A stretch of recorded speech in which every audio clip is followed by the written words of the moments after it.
Support this man, Black Media. He makes sure that our stories are told. Thank you for being the voice of Black America, Roland. Stay black. I love y'all. All momentum we have now, we have to keep this going. The video looks phenomenal. See, there's a difference between Black Star Network and Black-owned media and something like CNN. You can't be Black-owned media and be scared. It's time to be smart. Bring your eyeballs home. You dig?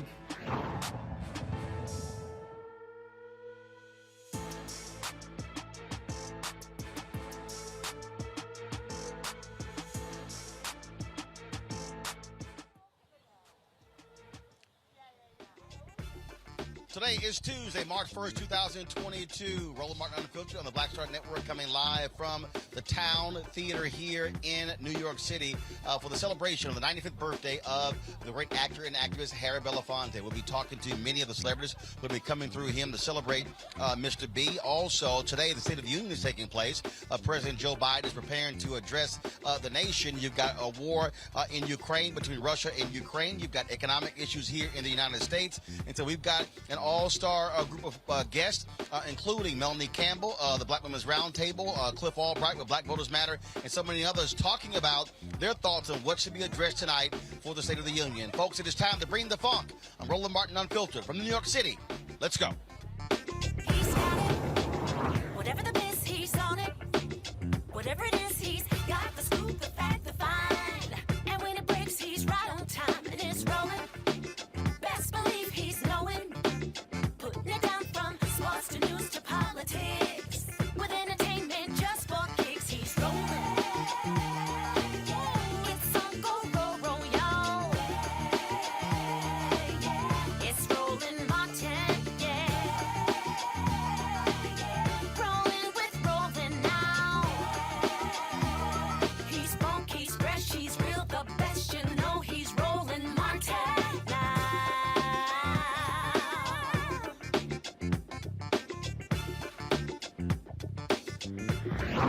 Martin.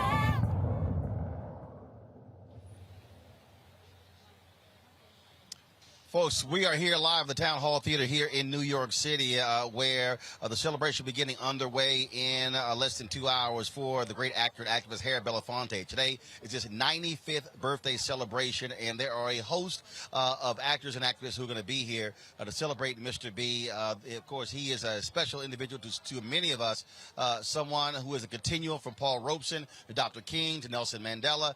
So many different folks that he has come across in his 95 years. And so this celebration is about his life, his activism, and also, of course, the role that he has played in entertainment. And so we're so glad to be here to celebrate Mr. B. Of course, Sankofa, the organization that he founded, they are putting this on, his daughter Gina Belafonte, and so many others. And so we're looking forward to talking to folks here as we celebrate the great Harry Belafonte.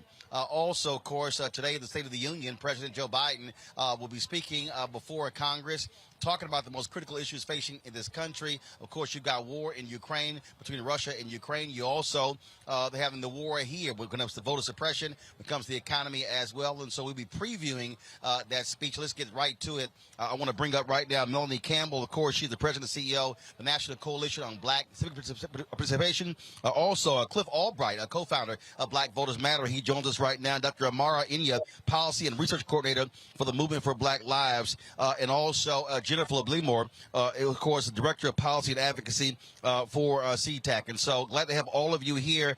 Cliff, I want to start with you. The For the People Act was not passed, obviously, by the United States Senate. Was passed by the House. That still is a critical issue. Today, they're voting in Texas. The primary is there. We're already hearing from people who have issues voting there as well. And so what do you want to hear tonight from President Joe Biden, specifically on the issue of voter suppression? Yeah, Roland, thanks for asking that question, because you got a lot of people that think that the battle for voting rights is over. And so we need to hear him talk more in this speech than in the last speech he gave in the joint session of Congress. Of course, it wasn't called the State of the Union last year when he gave it. But last year, he only talked about voting rights literally for a matter of seconds. I think it was 2 sentences, and it came just about at the very end of his speech. He set the tone last year in that speech for what would then happen the rest of the year, which was basically the administration, him in particular, not really paying attention to the issue, not giving any more speeches until July, and then after the July speech, not giving another speech until January, when he finally came out talking about modifying the filibuster. And so he's going to have to give it more attention than what he gave. It needs to be upfront in the speech. If we think that this democracy is under attack, then you have got to talk quickly and comprehensively about that attack early on in the speech, or else there's no reason for anybody on the other side to take him seriously. Nor is there any reason for black voters who, like you said, who are out voting right now in states like Texas, where we're seeing 1/3 of the ballots that were being returned by mail that were being rejected, right? And so there's no reason for us to then take him seriously when he says that this is a priority. So we have got to hear him set a clear tone on this issue of voting rights, letting people know that it's not over, that we need to fight, making it clear what it is that he wants to see throughout the rest of this year. And more importantly, just being courageous enough to talk about race at a time in this country where we know that there's a whole movement to get people to ignore race, to burn books about race, to take it out of our schools. The extent to which he's willing to have a conversation and talk squarely about race in general, voting rights in particular, when he talks about it in the speech and how much he talks about it, that is going to send a clear message to us as voters as well as to the opposition on the other side. Melanie Campbell, I broke the news about an hour ago that Vice President Kamala Harris is going to be traveling to Selma on Sunday to walk across the Edmund Pettus Bridge, to give remarks there as well, and to meet with civil rights leaders. And so this still is a fundamental critical issue that this administration has to deal with, has to keep pressing, even though you have Senators Joe Manchin and Kristen Sinema, both Democrats, who refuse to end the filibuster. This still has to be front and center for this administration and also in the minds of Americans. Yes, and Roland, ditto to what my brother Cliff talked about. One of the things is also, I'm sure, because of what's happening with the war with Putin attacking democracy overseas, right? Is that when we know he's going to talk about that. You can't talk about that, what's going on, and not talk about what's going on right here in the United States of America. And so I think if he needs to connect those dots, democracy is under attack globally, and in particular, our democracy is under attack. And voting rights is critical and core to being able to address that and roll back the clock on the voting rights assault that is taking place in this country. We would not have a democracy, really, at the end of the day, if we don't get that done. I think it's really important that Vice President Harris is traveling to Selma for the 57th anniversary. But that's got to be critical. You can't talk about this from a global perspective and not talk about what's happening here. And that you will continue to fight for passage of the voting rights bills that were out here, the Freedom to Vote Act, the John Lewis Voting Rights Restoration Act. Very critical and core if they're serious about saying, because they said they want to fight, then keep fighting. Amara, on that particular point, Melody talked about this being, of course, a battle, a war when it comes to democracy in this country. That's exactly what we are seeing as we speak. And so when we talk about what's happening across this country with Republicans in Arizona, right now they're trying to actually stop, of course, no excuse absentee balloting, which they've had since 1991. They saw what happened. You've had the Texas Attorney General Ken Paxton say that by them stopping mail-in balloting, that's how they allowed Donald Trump to win in Texas. And so what the Republicans are doing is advancing this big lie. They want to steal the election in November with midterm elections, and they're laying the groundwork for 2024. Yeah, you're absolutely right. I mean, I think it's obvious that what's happened over the last year or so, and even longer, has been a backlash, in particular because of the uprisings from 2020 and because of the work that's been happening around the country, really at the front lines, is you're seeing this backlash with these attempts to suppress the right to vote, and it's happening in the form of legislation across the country. The Republicans have clearly outlined a strategy that the only way that they can advance their agenda is by suppressing Black voters in particular, although it's couched in general language, but it really is designed to address the fact that Black voters are still absolutely crucial to this country. I also think it's important for us to link what is happening with voter suppression of protest and the criminalization of protesters and the curtailing of the First Amendment rights, particularly for those who were out and have been out making their voices heard about the injustices across this country. And so simultaneous to the proliferation of this voter suppression legislation, we've also seen bills in states across this country attempting to curtail the right to protest. And in fact, the Movement for Black Lives released a study just last year that showed that the federal government was actually cracking down on Black protesters, federalizing charges against Black protesters more so than any other group, which is a clear indication of this effort to target and to chill people, in particular Black people, from speaking up, and also that's in line with these efforts to curtail the right to vote. And we have to fight on both fronts. Jennifer, obviously the George Floyd Justice Act did not move forward as well. You had Senator Tim Scott, who frankly did nothing when it came to that, offered excuses, blaming Democrats for it failing, when in fact it was really him, his failure to bring over any Republicans, and siding with a sheriff's union when it came to that particular bill. A lot of African Americans still not happy about that as well. In addition to that, just today, Republicans in the U.S. House stopped the passage of the Crown Act. It required a two-thirds passage, but in terms of an expedited process, Congresswoman, members of the CBC said they're going to move forward, try to get that going. Again, this is a perfect example. One of the Republicans even called it, the bad hair bill. And so we are seeing a Republican Party that is attacking African Americans, and all Republicans voted against it, including the two Black Republicans, Congressman Byron Donald of Florida and Congressman Burgess Owens of Utah. That's the state of today's Republican Party. And so it's fundamentally clear where the GOP stands when it comes to Black folks in America. So as the president of the DC Young Democrats, as a part of a chartered unit with the Young Democrats of America, we are banding together to ensure that President Biden fulfills the promises that he made. He was able to get across the finish line because there were young people who were there to vote for him. I think it's very clear that the Republicans have an agenda. So what we can do as Democrats is start to hold the president to the fire. I think there are still a segment of the party that desires to work in a bipartisan fashion, and I think that's fine if that's the decision that they're trying to make. But as far as young people, as far as progressives, as far as individuals who are very clear and open-minded about what's going on, there are just pathways that are not available anymore towards bipartisanship, and we actually have to start pushing Joe Biden to start recognizing some of those truths, because there are bills that should be passed right now that aren't passed. You had Senator Joe Manchin say that, we should hold off on a SCOTUS pick until after midterms, so we know who's in control of the Senate. It's very clear that there are some people who just don't even have the best interests of this country at heart, and so we just require the president to start making the decisions that he needs to make, because we know that Donald Trump did.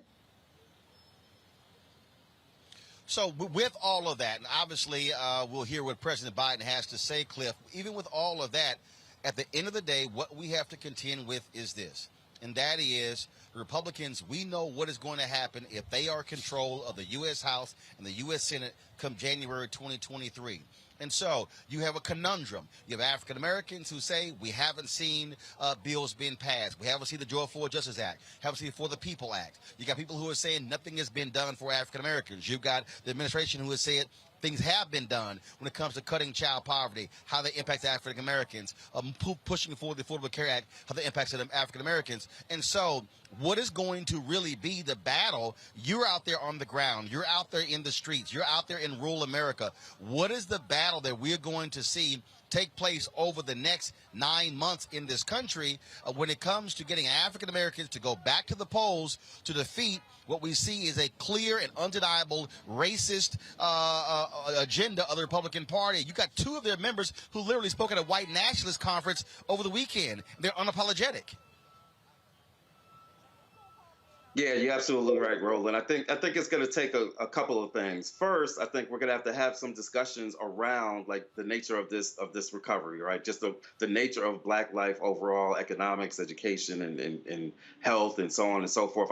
Last week I was on a press conference with our friends over at the Joint Center on Political and Economic Studies. They just did a great poll of the Black community, trying to see where we stand on different issues and the nature of the economy and President Biden's approval rating. What the poll showed is that I think it was 61% of Black folks polled felt that that the state of their personal finances, not even the economy overall, but their personal finances were bad, even as they still show that they were giving that the Black voters that were polled were giving 70-something support to Joe Biden. You don't usually see that. And so we've got to have some real discussions around what is at stake in terms of policy, in terms of economic policy, in terms of health policy that's going to impact our community, and including all those other policies you just talked about. In terms of policing, we need to hear from the president tonight what he can do, forget Congress, but what he can do on the issue of policing in terms of executive action. So we got to have discussions around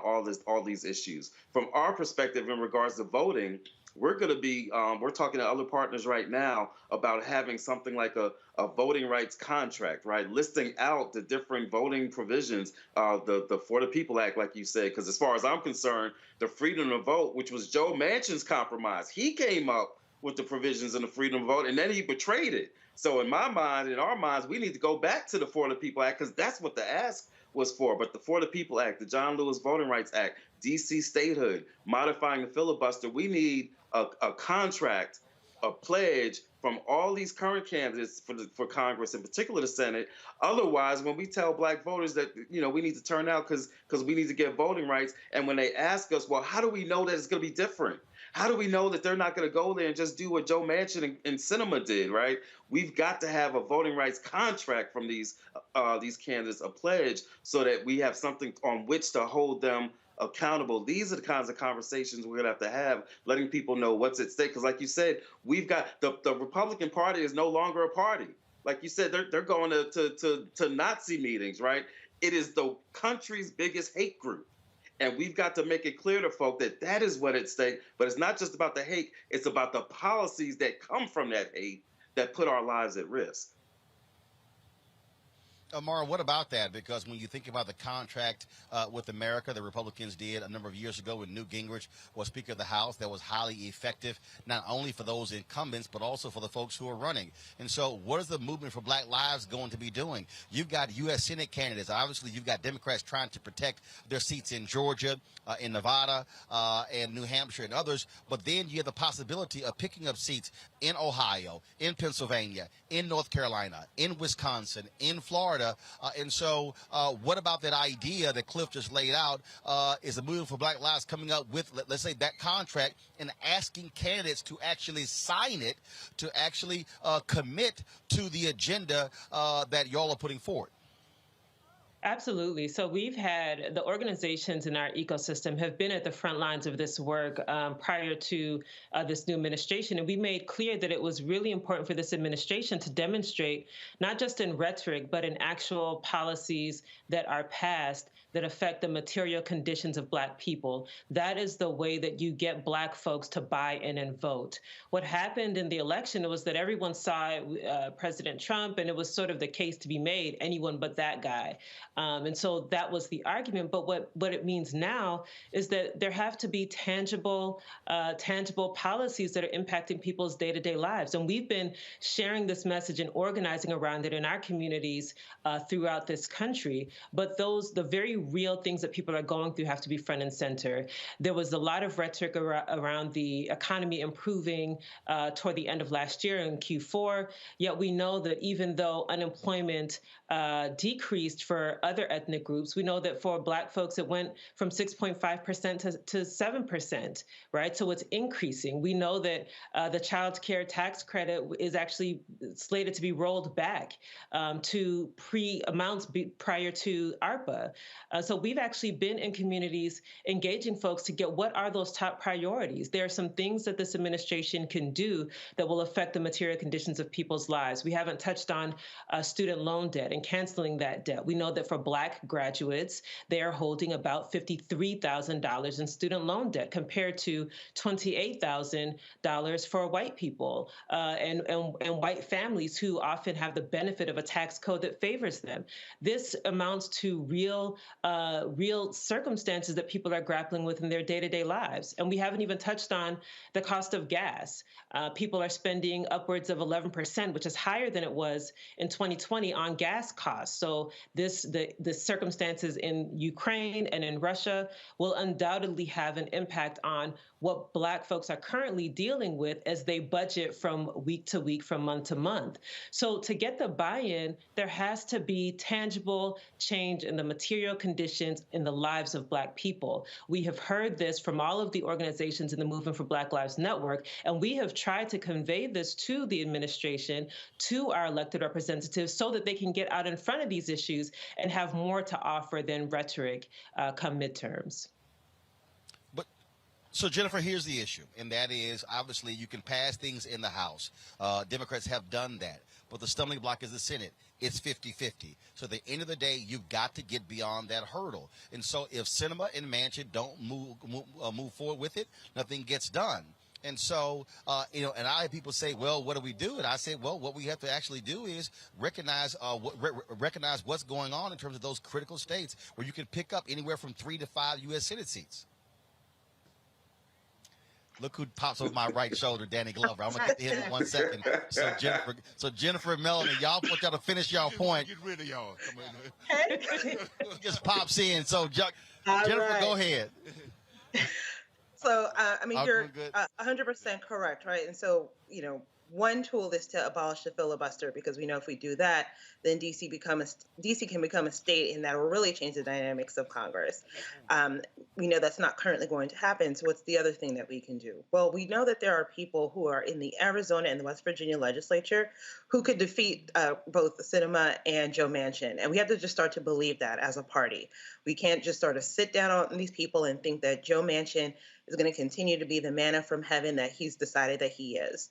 So we really, again, have to start to push the Democratic Party in a direction that starts to, challenge it to take risk and move away from the old conventions that we need these people to be here in order to get the things that we need. I think there's more opportunities for more individuals who are going to be running in these upcoming races that are going to be more progressive, who are going to be more determined, and are willing to, again, push the party in a direction that gets us closer to what it is that we're looking for. Melanie, I don't want to rush you. Danny wants to talk, real quick. You get the final word, but he's itching to talk. Go ahead. Hello, Mr. Glover. How you doing? Good to see you. Listen, bottom line, it's been said. I did on everything. We got to be laser focused on 2022. You talked about those things. I'm just speaking nonpartisanly, just factual, right, Cliff? You a C4, I'm a C3, so I'm going to stay out of trouble. But the bottom line is that we got to be laser focused on those Senate races. Like the sister said, we got to shift power. And we're going upstream because we don't have the voting rights passed. And so I think all that's been said has to be done, holding people accountable, but shifting that power so that the person from West Virginia and Arizona won't matter. All right. Melody Campbell, Cliff Albright, Amara, Inya, Jennifer Limmer, I certainly appreciate it. Thank you so very much for joining us. Thank you. Thank you. All right, folks, as I said, we're here at the Town Hall Theater in New York City, celebrating the 95th birthday of the great actor and activist Harry Belafonte. Joining me right now is someone who is a great activist, actor and activist with his own right, Danny Glover. Always good to see you, my man. Good seeing you. Hold this up right there. So you're looking clean? You're looking clean? I'm trying to be. Huh? I'm trying to stand up and not have my knees buckled. Well, first and foremost, we were talking about President Joe Biden's State of the Union speech tonight, the preview. Of course, we are entering a political season. You are somewhat of a political animal. What do you want to hear out of the president tonight at his speech? Well, I think that we, there are the issues that we have to address in the world. You have issues within a framework. I think that we have to talk about, tell the truth. I mean, we want a little bit of truth of what's going on here and what has happened here in the arrangements that have happened. And I just don't want to do what I do want to think is that we have to talk about how do we find some way to negotiate ourselves out of this, and it's not only just the United States and the Soviet Union or Russia, it is the world, that everyone's at a very tense moment at this time about what is happening here. Certainly there are promises that have been made. Often what we see is not really what is. And we know that. We know that in real politics. And I just want the truth. That's all. Let's talk about your longtime comrade in arms, Harry Belafonte. He is a tremendous individual, just an amazing life. Why did you want to be here to make sure that you celebrated his 95th birthday? Because a long time ago, when I was a very young child, he recruited me. He goes to recruiting people. That's what he does. He comes to say, how many people want to walk with him? You know, there's an event, there's an issue. You know, I say I walk. He says I walk with Mandela. I walk with King. I walk with Malcolm. I walk with all of them, and that's what he brings to the table. He brings authenticity. He's always brought authenticity, and that's what Harry Belafonte is about. One of the other thing is he's always, of course, he's always got loud sounds in New York City. One of the things that he's always been about as well is understanding the power of celebrity, but using it to be a change agent as well. And he said it was Paul Robeson who passed that it down. is. What did Paul say? That artists are the gatekeepers of truth. That's Carrie. He said that we have a responsibility, not only as citizens, but as artists as well. And that's what Harry has stood by. And that's what this 95 years of commitment from the first time. Imagine him sitting around at 19 years old with W.B. Du Bois, Robeson, them sitting around. And you can imagine them sitting, Langston Hughes, them sitting around, Ossie Davis, Ruby Dee. I mean, at a time of an extraordinary change post-World War II United States, the changes that need to happen and destined to happen, he was right there as an artist, an activist, and a citizen. I reached out to you, and you were traveling, and I have to get your thoughts with his longtime friend, whose birthday was 9 days ago, who we lost, and that is Sidney Poitier. There's a day. We stand tall. We stand on the back of others. There you are, right there. Someone else who gave, who talked, who spoke truth to power through his work, through his majesty. Every time I looked at Sidney Poitier, I wanted to walk like Sidney. You know, I wanted to feel the seal of energy. You know, and I always say some people have presence and some have presence. He had they presence. call me Mr. Tibbs. But he drew it out. They call me Miss. He drew it out. Danny, it's always good to see you. It's always great to see you. It's a little chilly, so why don't you get inside? That's I'll see you inside. All right, then. All right, you take care. Folks, that of course is the great Danny Glover out here to celebrate his longtime friend, as he said, someone who recruited him into the movement. That is Harry Belafonte. We're going to have more here from the Town Hall Theater in New York City. More folks going to be coming through. We'll be talking to them as well. We have more guests as well, previewing President Joe Biden's State of the Union speech. So keep it locked right here on Roland Martin Unfiltered, right here on the Black Star Network. Back in a moment.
When did the damn woo-woo song just become like stupid crazy? I came home and I'm playing it around the house, you know, and my daughter was 3, Tiffany was 3 years old at the time. So I told you how long ago. Yeah. And she kept walking by singing woo-woo. And she said, Dad, I love that woo-woo song. And I'm like, you can barely talk. That's not the woo-woo song. It's called You Should Be Mine. No, it's the woo-woo song. I called the songwriter and I said, my daughter said, this is the woo-woo song. And they said, well, maybe she's right. So they kind of named it the You Should Be Mine, but in parentheses, right. It's called the woo-woo song, right? Wow. So the record company went out in the street with microphones in the city and had people sing woo, woo, woo. And people were going crazy over just singing, can you woo, woo, woo? And that song just blew up. And from then, now people call me the woo-woo man. I'm like, the woo-woo man, exactly.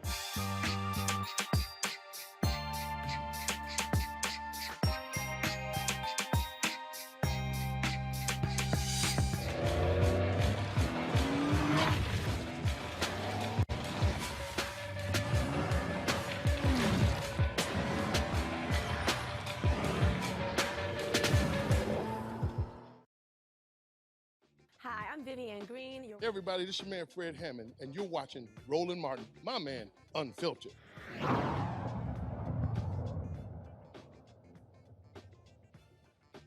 to the wide shot, go to the wide shot. Here to New York City. We're here right outside the Town Hall Theater where in about an hour there's going to be a celebration on behalf of the Harry Belafonte. He turned 95 years old today. And, of course, there are a number of people who are going to be here to celebrate him. Rashad Robinson of Color of Change, Whoopi Goldberg, Malik Yoba, Michael Moore, Spike Lee is going to be here. And so Gary Jordan, the Belafonte alumni band, they're going to be here as well. And so so many people are scheduled to be here to celebrate Mr. B. He has done so much over his 95 years on this earth. I've had an opportunity to spend lots of time with him, to meet with him, to talk with him, to listen to him, to break bread with him. And I can tell you, he is one of the most impactful individuals I have ever met in my life. Just simply being in his presence is always an amazing thing. And so we had to be here. I recently got back from Liberia. And my crew, we've been, like I say, that jet lag was kicking us, and a lot of things going on. But I said, you know what, we got to go to New York City to be here to celebrate Mr. B.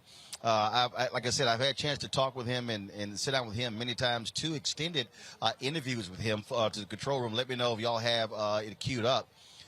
Some of our conversation. We had 2 hour-long interviews that aired on TV One. I also covered the big festival that he was involved in Atlanta. We covered that as well. And so, and the thing about this here, he has the ability. There's no one he cannot pick the phone up and call. So you heard Danny Glover talk about Harry Belafonte, talk about the connection with Paul Robeson and Dr. King, and talk about his work in South Africa, his work with Nelson Mandela. Many people may not realize he was the inspiration behind We Are the World. He was the one who made the phone call to try to do a benefit concert for the folks in Africa. And it was the producer, one of the managers of Lionel Richie and Kenny Rogers, who said, hey, why don't we do something different? And so even when you think about that effort that raised some $64 million to feed folks in Africa, that was the idea of Harry Belafonte. And so there have been so many movements that he's been a part of. When you talk about his friendships with Sidney Poitier, with Dick Gregory, with Ruby Dee and Ossie Davis, and so many people, we really are talking about somebody who has had a storied life, also winner of the Presidential Medal of Freedom as well. And so that's why we are here. Again, we'll be talking to a number of people who are going to be coming through here. The red carpet opened about 20 minutes ago, and so we expect to see folks coming through over the next hour. And so we're going to be chatting with them. And again, we'll have some of my interview with him as well. As I said, folks, tonight President Joe Biden gives his first State of the Union address. Last year he spoke to a joint session of Congress, but this is his first State of the Union 1 year after being in the Oval Office. There are so many different things that have taken place over the past year that he will be speaking to, but also laying out a focus over the next year. You already have Republicans who are complaining about tonight because there was a requirement for them to take COVID tests. Folks like Senator Marco Rubio refused to take a COVID test and to actually attend the State of the Union, and so some of them are boycotting. Well, so be it. You've had Republicans whining and complaining about COVID tests, mask mandates, but Democrats control the House and the Senate. Speaker Nancy Pelosi has made it perfectly clear that they have those mandates and they must abide by those mandates. And so that's the world that we're still living in. You're still having people who are angry by that. We're here in New York City, and you have New York Mayor Eric Adams who is still deciding whether they're going to end the mask mandates in school. Also, you still have vaccination requirements for folks who work in offices and also to go into restaurants. And so COVID is still with us. It is still a significant part of our world. You've seen a decrease in cases, but the reality is we still have more than 1 million people who have died from COVID. That no doubt is going to be also a part of President Joe Biden's speech tonight. But when we talk about, folks, some of the most important things that have been going on, one of the things that also is critically important, the efforts of Reverend Dr. William Barber, Reverend Liz Theo Harris, and the Poor People's Campaign. Folks, if y'all have that video, let me know. And so when we have the Belafonte video as well as the Poor People's Campaign video, let me know. Because they are on the forefront of advocating for an agenda to speak to the poor in this country. Too often politicians are only focused on the middle class. They want to make it about the poor in this country, the working poor, the folks who are out here fighting. One of the folks who understands that, who's been out here on the front lines, also organizing and mobilizing, not only with young people, but also folks of all ages, is Tiffany Lofton. She, of course, is an activist, formerly ran the Youth and College Division of the NAACP, and she is back from her one-woman road trip in her van. And so if y'all were following her on Instagram, it was hilarious seeing Tiffany out there, who is quite urbane, seeing her out there camping. Did you not think I was going to bring that up? Really? This is the first time I've had you on since your camping adventures.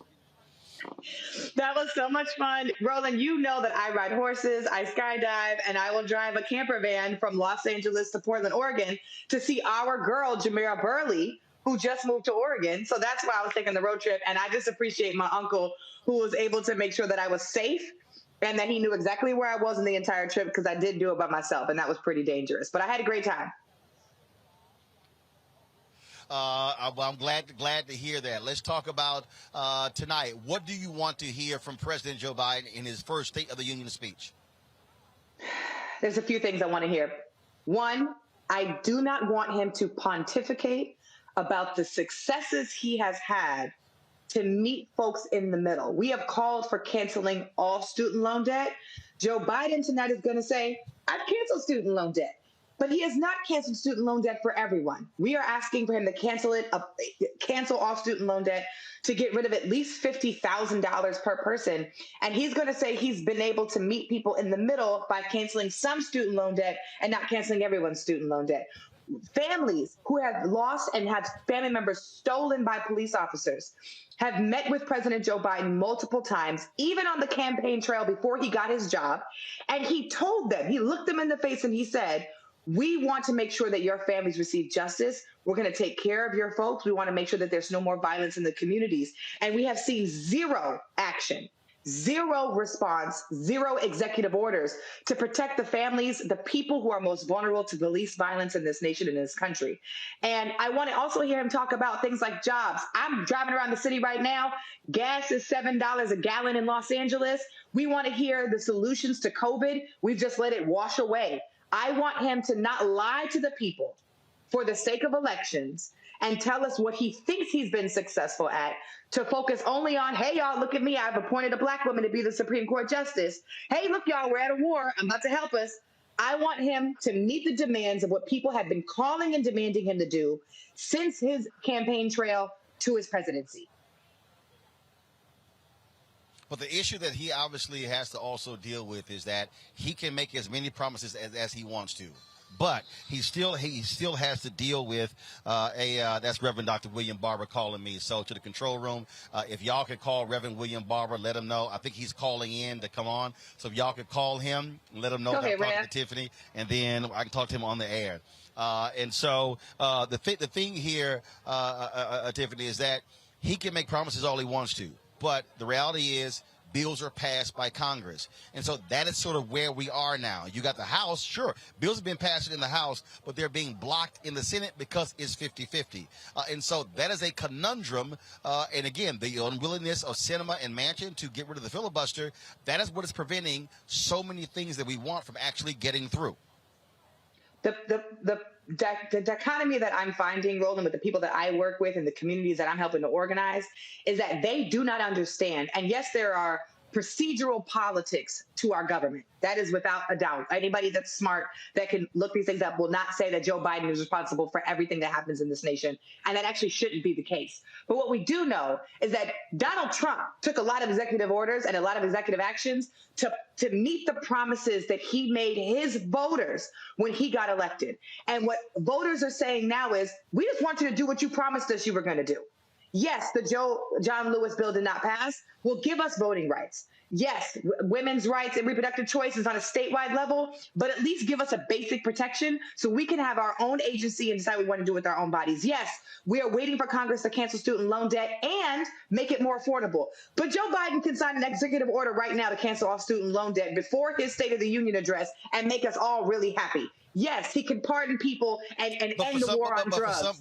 But for what the White House says, and this is where this battle is going on. You have Senator Elizabeth Warren, who says the White House has the authority. You have others who say they don't have the authority, and so that's what's going on. Yeah, listen. When my mama and my daddy, when I was younger, okay, if so I wanted something, hold up, Tiffany. Go ahead. Hold up, Tiffany. Gina Belafonte just jumped in here. Hi, Tiffany. How you doing? I'm so sorry. It's good to see you. You're good. Really important news, I'm sure, but I'm excited for tonight, and I'm so glad Roland's here, and that's how we're rolling this evening. Peace and blessings. Appreciate it, Gina. Thanks so much. Me and Gina were in Palestine together. It's so good to see her again. And so my parents, when I was younger, they used to say, well, you got to talk to your daddy. Well, you got to talk to your mama. See what your mama thinks. See what your daddy thinks. And we keep playing this game of politics. I don't understand why any party, why any side of the aisle plays this game of pointing the politics, other than they don't want to take responsibility. They don't want to make the decision because they're scared politically, or they literally don't have the political capital to make decisions that will benefit the community and instead need to provide for special interests. So yes, we have finger pointing going on. And I think it's clear for us to say, especially in a midterm election, where you have people like Attorney Lee Merritt, who's running for Attorney General right now in Texas. Election day is today. Early voting is today to make sure people go out and turn out in Texas. But what we are seeing is that he is going to impact midterm elections this year. And this is all going to impact him when he decides he wants to run again in 2024. We're not confused by who's in charge, who's making a decision. Elizabeth Warren and half of Congress, President Derek Johnson and Chuck Schumer just wrote an opinion editorial about how Joe Biden can cancel student loan debt. He's just deflecting because he doesn't want to do it. And I'm going to be honest. I think Joe Biden doesn't want to cancel student loan debt because I don't think he believes it. So our job as advocates and as people and voters is to push him to do the right thing. Well, look, I absolutely agree with that. And so, look, we'll hear we're going to wait to see what he says tonight, and then we're going to further analyze it tomorrow. Tiffany, always good to see you here on the show. You look fresh, Uncle. I like this. Represent. You look good. Represent. Well, you know how we do. You know how we do. I appreciate it. Thanks so much. All right, folks, so we want to quickly turn to my alpha brother, Reverend Dr. William Barber, of course, who is a co-convener of the Poor People's Campaign. Reverend Barber, glad to have you on the show. Notes are already coming out in terms of what President Biden is going to talk about tonight. We talk about what is the state of our union. What do you want to hear from this president tonight when he stands before the American people? Well, Roland, thank you. Glad you're back, man. Good to see you. Listen, first of all, I hope that on us, because people talk about we need to push the president, but you got to push him consistently. You can't let off on voting rights, even if you're a civil rights organization, and wait down through the year and say we'll do infrastructure and build back better first. We have to be consistent, and we have to connect these issues. It's not voting right versus living wages, all of it. Secondly, I'm surprised. I heard that he's not going to bring up voting rights. How are you not going to do voting rights? He's not going to do BBB. Well, if Build Back Better was that powerful and that important to saving us from COVID, just because you lose a vote doesn't mean you stop fighting. That's part of the problems that Democrats have. Now, he is going to bring up $15 in the union. That's important if you're going to fight for it all the way, because if you raise the minimum wage to $15, 41% of African Americans would raise out of poverty and low wealth almost immediately, and 31 million Americans. Now, you have to say the civil rights groups and other groups, you got to stand there. You got to agree with the 15. You got to be willing to push and see that as a race issue too, and as a class issue. You can't back away from that fight. So I'm hoping that he would, in the middle of the pandemic, we aren't going to talk about health care. In the middle of the pandemic, we're not going to talk about the entirety of the BBB. We're not going to talk about voting rights, looking at what's happening now. In fact, he's going to Wisconsin, good. But I really believe that it's important for him to still go to West Virginia, still go to Arizona, to say, listen, after Selma next week, I'm coming right back with my voting rights piece. We're not giving up on this, and we're not saying if we get an African-American woman on the Supreme Court, which is what we should do in powerful this past time, then that is sufficient to answer the issues that we face when it comes to voting rights and this democracy. It's also pressure. You've made it perfectly clear that what we cannot do is just sort of be satisfied, be happy. The reality is, when you look at people on the right, I mean, look, they put pressure. That's right. What they did, and so let's just be honest. You've got a whole bunch of civil rights organizations and leaders sitting on the sideline, having meeting in the suites, but not being out there in the streets. When the reality is, politicians understand external public pressure. That's exactly right. And they understand all of it. There's nowhere in our history where you just went in the suite and didn't go in the street. The street opens up the doors and the strength in the suite. There's nowhere where we went in the street and we went in the back suite that we didn't go to the ballot box. It's all together. It's not separate.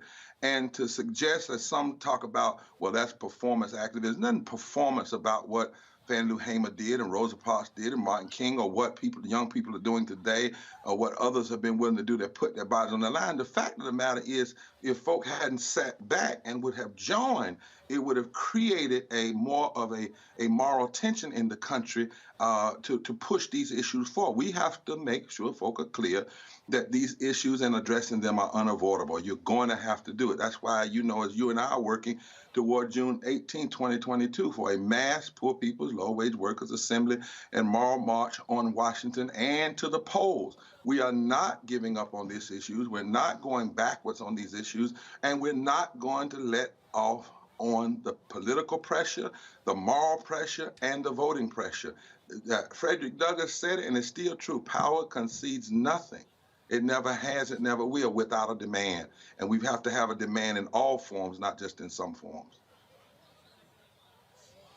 To your point about what will come up, what may not come up, the bottom line is this here. Even after this speech, folks like you and others must be ready to put pedal to the metal tomorrow to say, okay, Mr. President, you didn't bring this up, but we're going to make sure that it's still part of your agenda. Exactly. And that's why, what I said to you, we're mobilizing right now. We got calls tonight with Virginia and Tennessee and groups that are mobilizing. Somebody said, well, why June 18th? Because the legislature, Congress is still in session. Why June 18th? It's because we're saying these issues are not going anywhere. Why June 18th? So we put a face on these issues. We reset the moral narrative. We build power. And then we give folk the whole summer to mobilize and organize for the poll. There are 5 Senate seats that can be dealt with and can't be touched by gerrymandering because they're at-large election. But we need to be pushing an agenda, and we need to be pushing activism. It needs to be all summer. And Roland, poor and low-wealth people now make up 33% of the electorate. And in states where the percentage between who won the presidency and who lost it was 3%, poor and low-wealth people make up 45% of the electorate. That is a power block that must be organized is made up of black people, white people, brown people, Asian and natives people. And if that comes together with Latino people around an agenda, we can actually undermine what the pundits are saying and change the whole political calculus. But we will not do it just meeting in the back room. I've been in, I know about going in suites. I know about meeting with people. But if you don't have a meeting in the street, as the Bible says, the suite is weak and ineffective. All right, Reverend Dr. William J. Barber, always glad to have you here on the show. As you said, we'll be there on June 18th. Broadcasting that event here on the Black Star Network to make sure that we're mobilizing the folks around the poor people's agenda. God bless you. Take care. And you're looking good, boy. Thank you, sir. You know how the alphas do. You know how we do. All right, then. We're going to go to a quick break. When we come back, we're going to talk to Congressman Mo Khanna from California. We'll also talk to more folks here at the Town Hall Theater here in New York City, celebrating the 95th birthday of actor and activist Harry Belafonte. You're watching Roland Martin Unfiltered right here on the Black Star Network.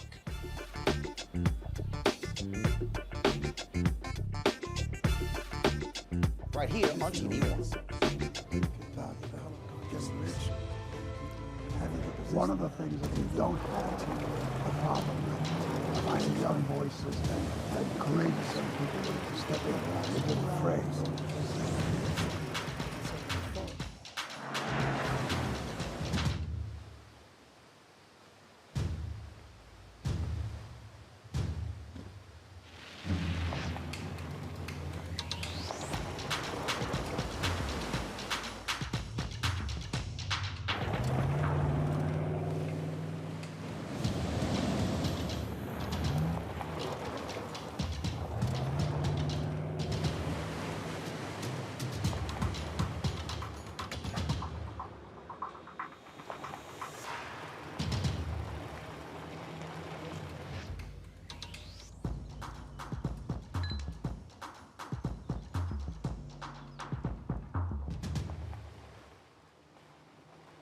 Hi, I'm Dr. Jackie Hood Martin, and I have a question for you. Ever feel as if your life is teetering and the weight and pressure of the world is consistently on your shoulders? Well, let me tell you, living a balanced life isn't easy. Join me each Tuesday on Black Star Network for A Balanced Life with Dr. Jackie. We'll laugh together, cry together, pull ourselves together, and cheer each other on. So join me for new shows each Tuesday on Black Star Network, A Balanced Life with Dr. Jackie.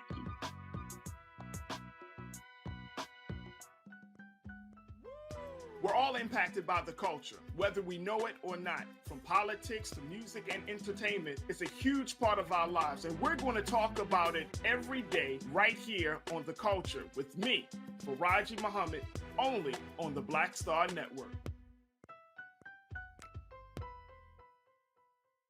Hey everybody, it's your girl Lunel. So what's up? This is your boy Earthquake. Hi, I'm Chaley Rose, and you're watching Roland Martin Unfiltered.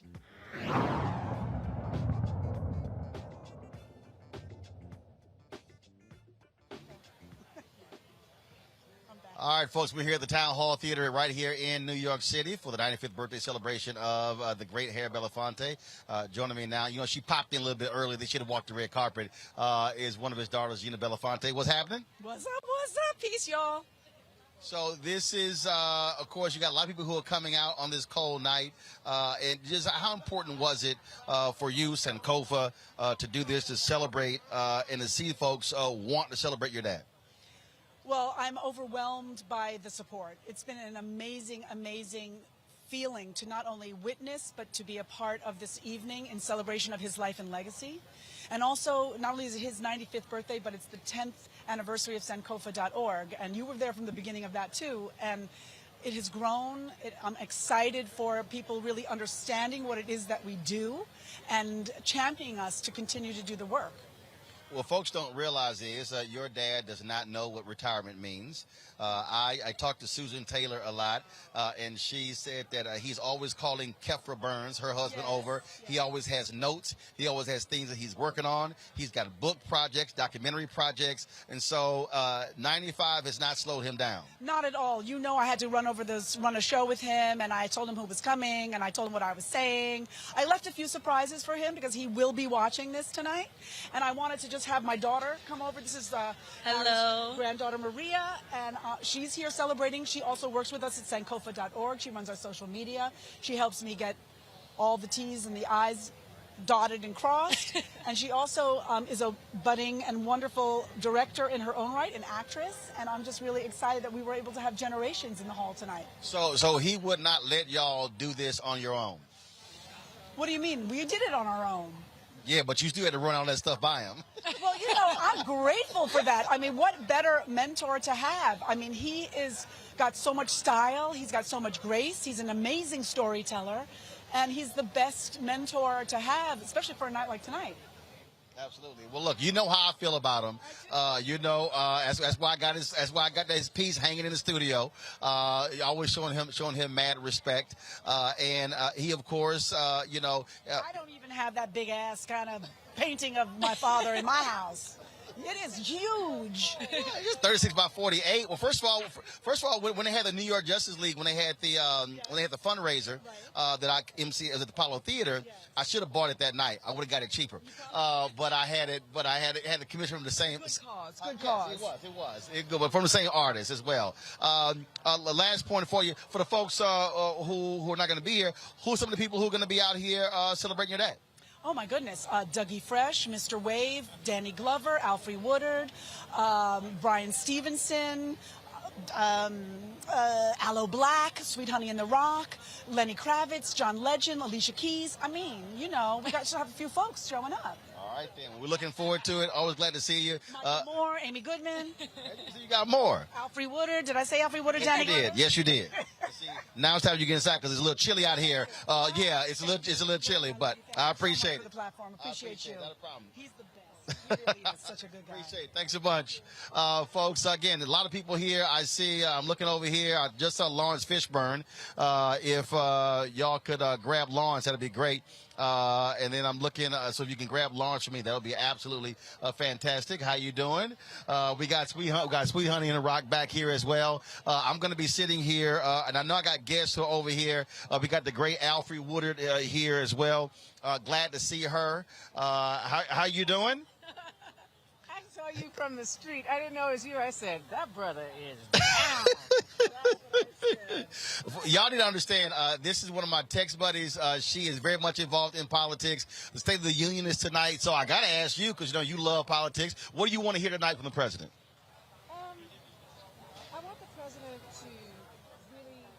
I want the president to really talk loudly about what he has accomplished. To lay to rest this whole idea that he's done nothing. People are not paying attention.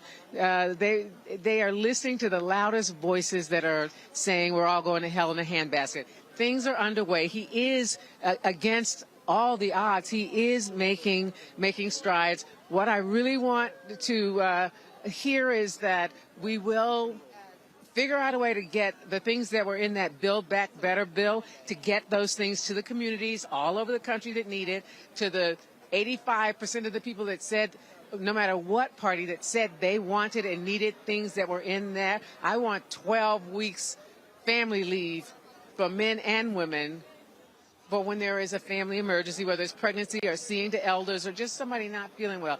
I want the things that we said we wanted, and I think it's time to move ahead, and if the ones that aren't coming with him, he needs to stop. Look at me talking to the president. I would advise him, as a fellow human being and a mother of children, when one of the kids is having a tantrum, you just close the door and say, you know what? When you're done, you come on out and join us. But we are building right now, so I want to move forward.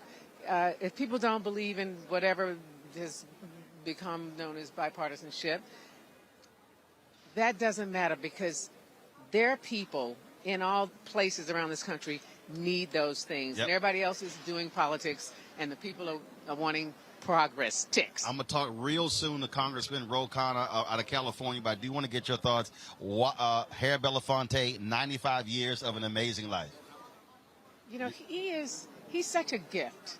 We thought he was a gift because he looked so fine, and he sang so beautifully.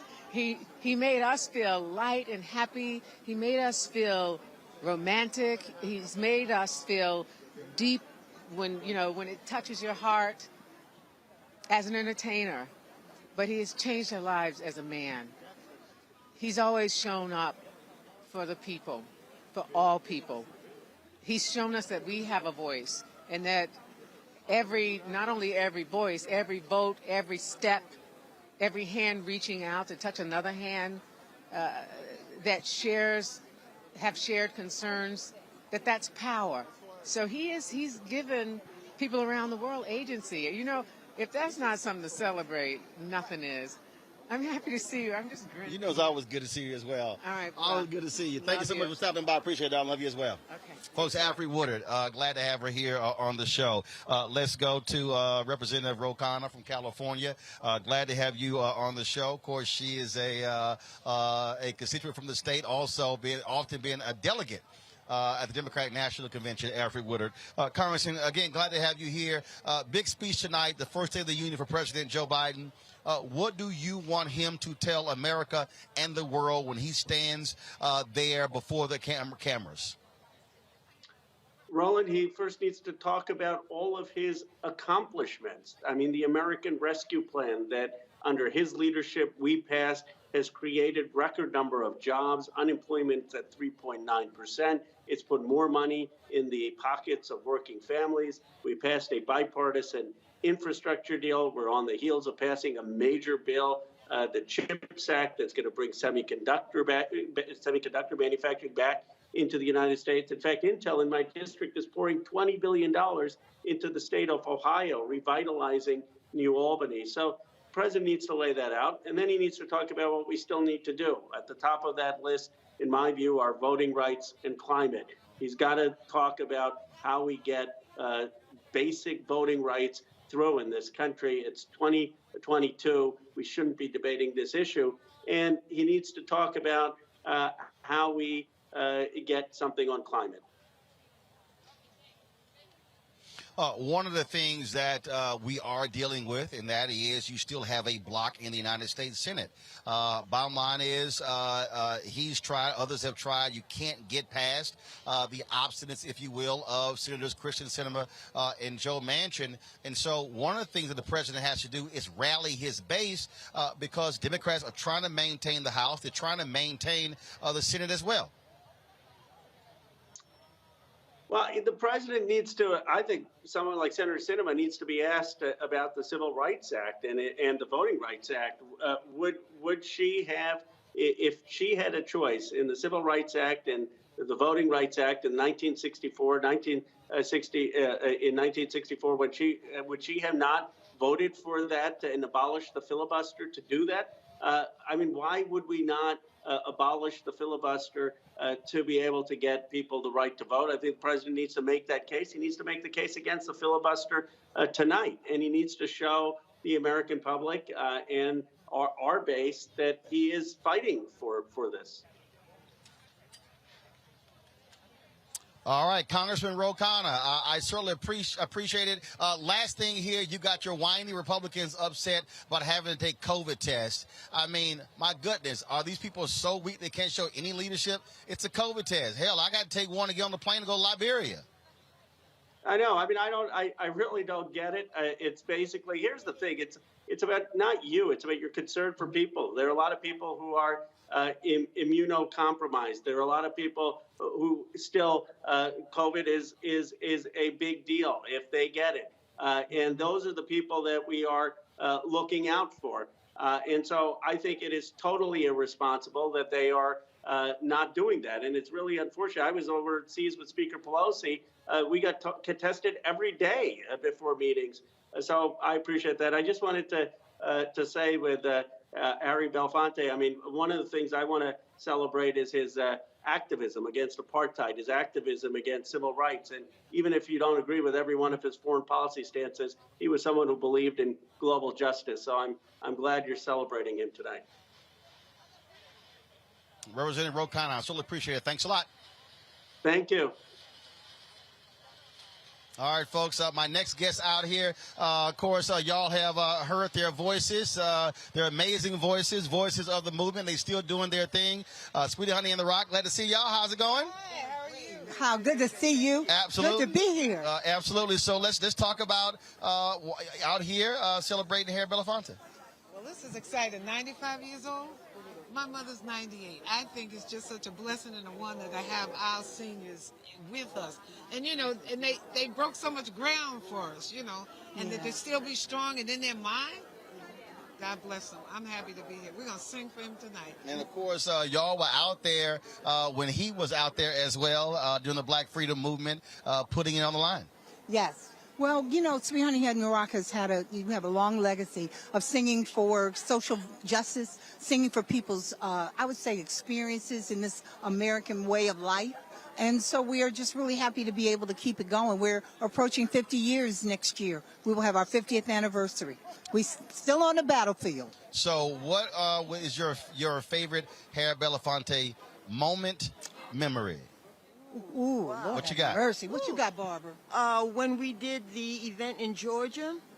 When we did the event in Georgia a few years ago, and it was a huge crowd of people. It was very exciting, and it was almost an all-night event. Right. It was a Sankofa Music Festival. Yeah, I was there. You were there. We brought that. And Mr. B sang. Yes. He said, I have not sung in 10 years. I'm singing for y'all tonight. And yes, he did. I got it on my camera. I got it, and I have it on my phone, too. He also sat down with a lot of young people, and they could ask him questions about his experiences. It was wonderful. Yeah, absolutely. Oh, let me tell you mine. Backstage at Alvin Alley. And I walked up to Mr. B. I said, when Dolly go into a tournament, jump in there, eyes begin to burn. He said, how you know that song? I said, my parents used to play that when we were little, and the company would all be in the living room singing Harry Belafonte songs. I love Mr. B. We call him Harry Belafonte. Well, he has long been the man. That's right. Well, look, I'm looking forward to hearing y'all tonight. We so appreciate it. Great seeing y'all as well. God bless you. Good to see you. Absolutely. All right. Take care. All right, y'all take care. Bye-bye. Folks, we're going from Sweet Honey and the Rock to my man Teff Poe. He's a rapper. He's an activist out of St. Louis. He joins us right now on Roland Martin Unfiltered. Teff, how you doing?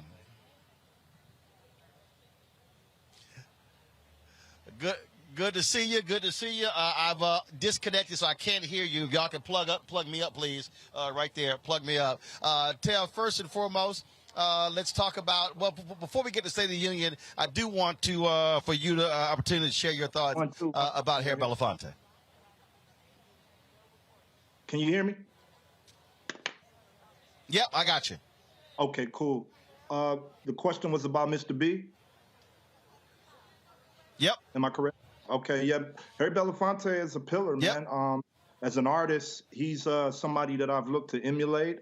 In my own work, I often say that it's my goal to not be the person that's coming to Mr. B. I want to be Mr. B. I don't want to be the activist that's coming to Mr. B trying to get folks out of jail. I want to be the person that can show up with influence in the industry, influence in the hearts and minds of our people musically, culturally, and still politically put it all on the line. He was the first, I believe he was the first, one of the first artists, if not the first artist to go platinum.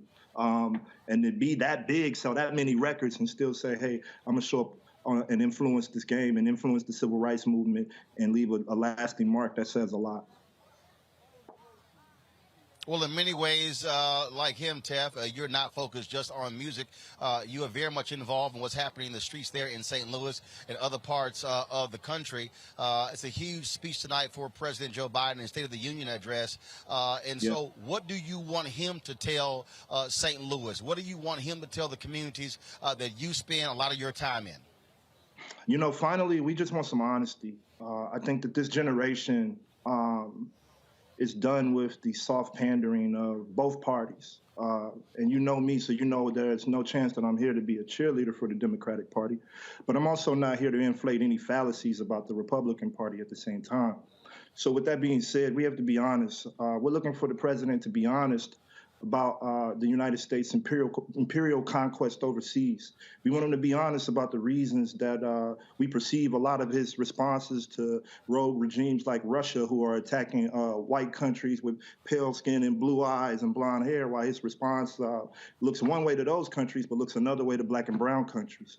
We're a generation of globalists in this time. We travel, we see things. We're the information age, and no information is hidden from us in this era. So we need the Democratic Party to understand that the importance of being real with us. The State of the Union is a heavy concept. It's a heavy thing to address right now with the pandemic.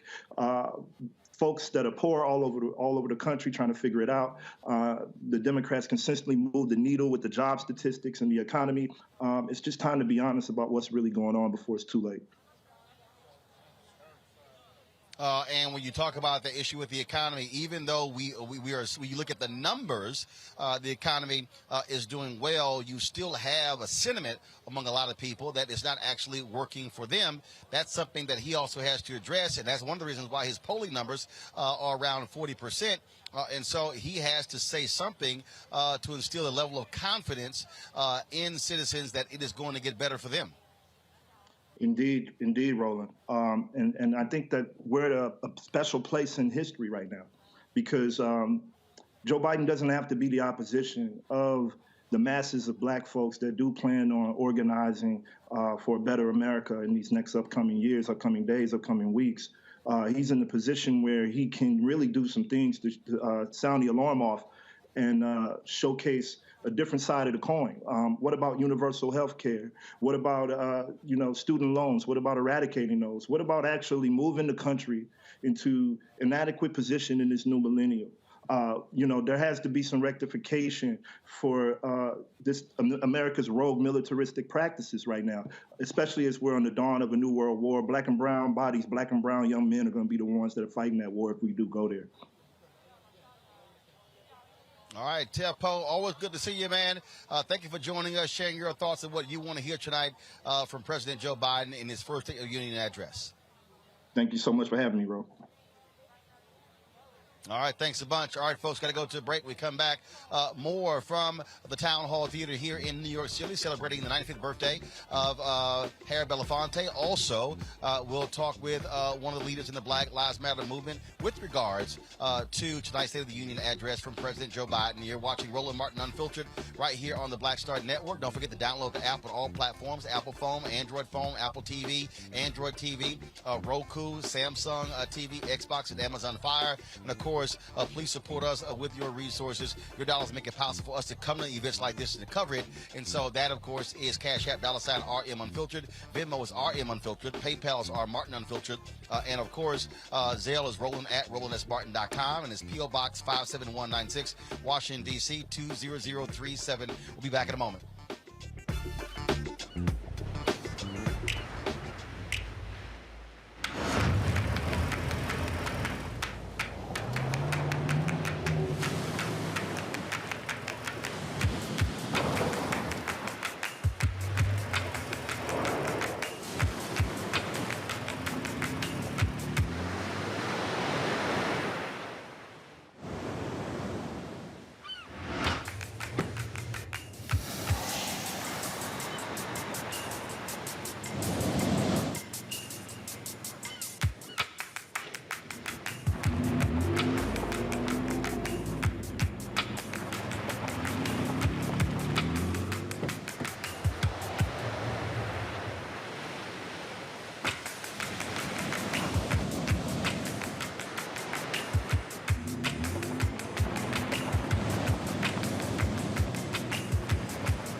Don't you think it's time to get wealthy?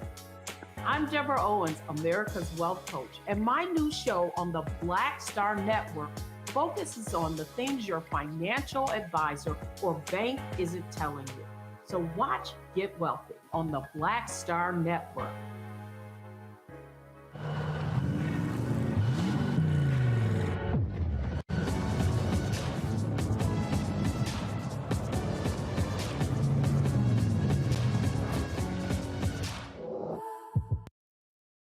Black TV does matter, dang it. Hey, what's up, y'all? It's your boy Jacob Lattimore, and you're now watching Roland Martin right now. Yee.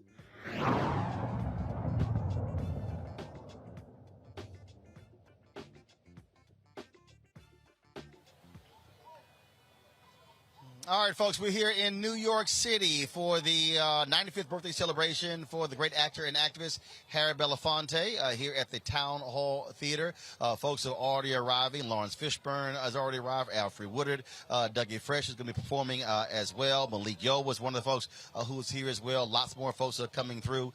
Michael Moore, Amy Goodman, Spike Lee, and so many others. When we talk about Harry Belafonte, it's not just about his singing or his acting. It's also about the activism that he has been involved in his entire life. And when we talk about the issues that he has been fighting for, he's marched with many, involved in many social justice movements as well. And of course, so many folks have been impacted by the death a couple of years ago of George Floyd. Joining us right now is Selwyn Jones, who is one of the George Floyd's uncle. Family members are here as well. How you doing? How you doing, sir? We're doing fine tonight.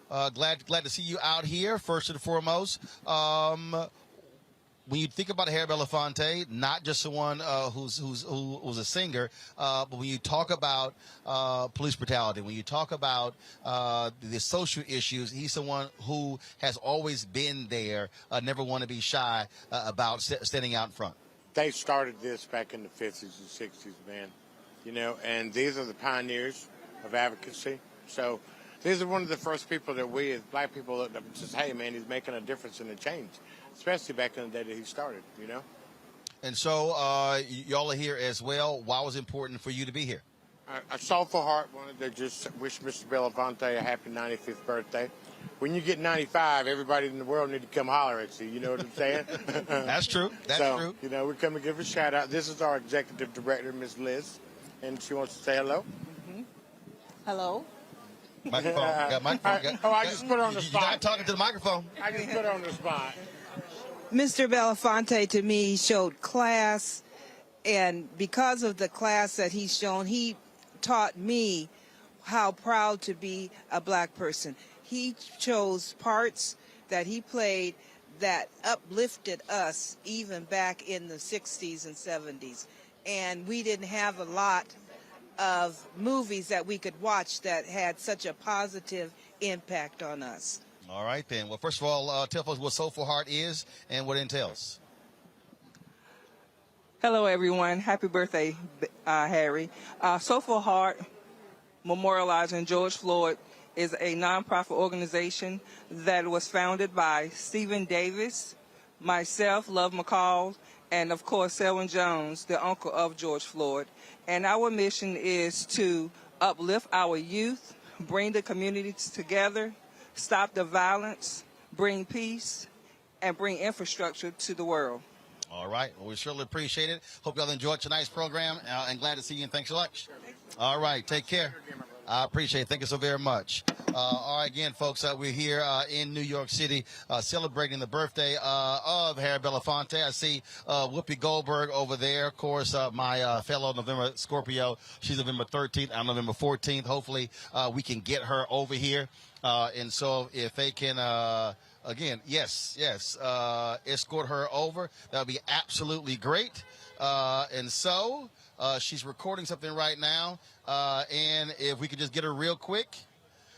Let's see. Anthony, watch out. So if we can get Whoopi over here. All right.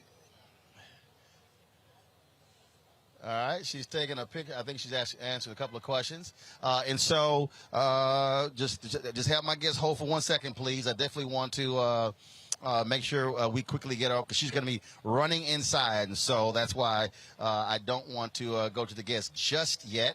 And so tell Ms. Price to hold on 1 second so we can grab Whoopi real quick. When she finishes there. So I just want to get her for a moment.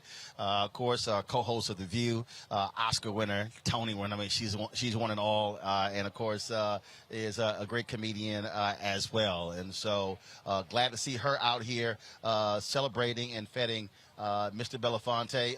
And if we can get her real quick. If we can get her real quick, if we can get Real quick, let's see, India. This, if y'all can, here we go. Hey, Queen. Come on. Come on now. Come on, you looking great as well. Come on now. I got my summer dress because I can't fit in anything else. Come on, come on. My fellow Scorpio, how you doing? I'm good. Mr. B, 95 years. So he says. He says he's 95. I don't know. Because he act more like he's 65. Well, he's 22 as far as I'm concerned, you know. Why was it important for you to come out here to show your love for him? Because he would have killed me if I didn't. You know, I love Harry. He knows I don't like to be out in public a lot. And so, you know, 95 is a big deal. You know, a lot of people don't make it. But Harry's here, and I want to make sure that I put my little voice in saying, you know, thank God you're still here. And thank God for all the stuff that you did, because you taught us, those of us who could do it, how to do it. You know? Well, I agree. Well, I always love sitting at his feet, listening to him, talking with him. But the things that are interesting, he wants to hear from you. I'm like, no, I want to hear from you. He's like, no, I want you to talk. Well, that's what keeps him going, because it stimulates a conversation that he may not be having with other people. So it's a joy when he wants to talk to you, because when he doesn't want to talk to you, it's very clear. Oh, yeah, that's true. Yeah. That's very true. Look, it's always good to see you. It's a little chilly out here, so I'll see you inside. Well, yes, I got on my summer dress. I told you, I got on my summer dress, the only thing I could get in. Shoot, you know, look at it. See, I should be on the beach right now. Well, I just got back from Liberia, so they sent me some stuff. I'll send over to the office. He just came back from Liberia. I did. I'm saying. I know. You know, I was with the black people. Well, me too. I'd like to be a warmer black person. But I'm with you. It was 87 there. You know what? That is so mean. What? Well, I'm freezing with you. No, you're not freezing. Look at you. You are not freezing. I told him to go get these gloves. I said, go to that sprint and get my gloves. My hands cold. I know. Look at my feet. Oh, my feet cold right now too. That's why I'm like a cop. I'm stuck.